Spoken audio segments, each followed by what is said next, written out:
ವಿಜಯನಗರ ಜಿಲ್ಲೆಗೆ ನೂತನವಾಗಿ ಆಗಮಿಸಿದಂತಹ ಜಿಲ್ಲಾ ಅಧಿಕಾರಿಗಳಾದ ಶ್ರೀಮತಿ ಕವಿತಾ ಮನಿಕೇರಿ ಹಾಗೂ ಜಿಲ್ಲಾ ಪೊಲೀಸ್ ವರಿಷ್ಠಾಧಿಕಾರಿಗಳಾದ ಶ್ರೀಮತಿ ಎಸ್.ವಿ. ಜಾನವಿ ಅವರಿಗೆ ಕೆಬಿಎ ನ್ಯೂಸ್ ಡಿಜಿಟಲ್ ಸುದ್ದಿವಾಹಿನಿ ಹಾಗೂ ಕರ್ನಾಟಕ ಪೊಲೀಸ್ ಕಲ್ಯಾಣ ಅಭಿವೃದ್ಧಿ ಸಂಸ್ಥೆಯ ವತಿಯಿಂದ ನೂತನವಾಗಿ ಆಗಮಿಸಿದ ಜಿಲ್ಲಾ ಅಧಿಕಾರಿಗಳು ಹಾಗೂ ಪೊಲೀಸ್ ವರಿಷ್ಠಾಧಿಕಾರಿಗಳಿಗೆ ಸನ್ಮಾನಿಸಿ ಸವಿ ನೆನಪಿನ ಕಾಣಿಕೆಯನ್ನು ನೀಡಲಾಯಿತು.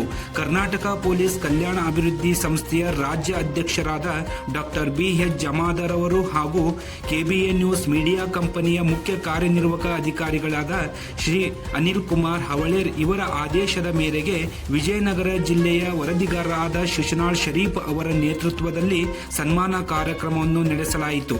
ಈ ಸಂದರ್ಭದಲ್ಲಿ ಶಬ್ಬೀರ್ ಅಹಮದ್, ಹನುಮಂತಪ್ಪ, ಮಂಜುನಾಥ್, ಎಂಡಿ ಜಾಕೀರ್, ಹನುಮಂತಪ್ಪ ಗುತ್ತಲ್, ಅಣ್ಣಪ್ಪ, ಶಾರದಮ್ಮ ಮೊಮರಹಳ್ಳಿ, ಲಲಿತಮ್ಮ ಹೂಗಾರ್ ಮತ್ತು ವೆಂಕಟೇಶ್ ಸೂಗಿಹಳ್ಳಿ ಇತರರು ಉಪಸ್ಥಿತರಿದ್ದರು.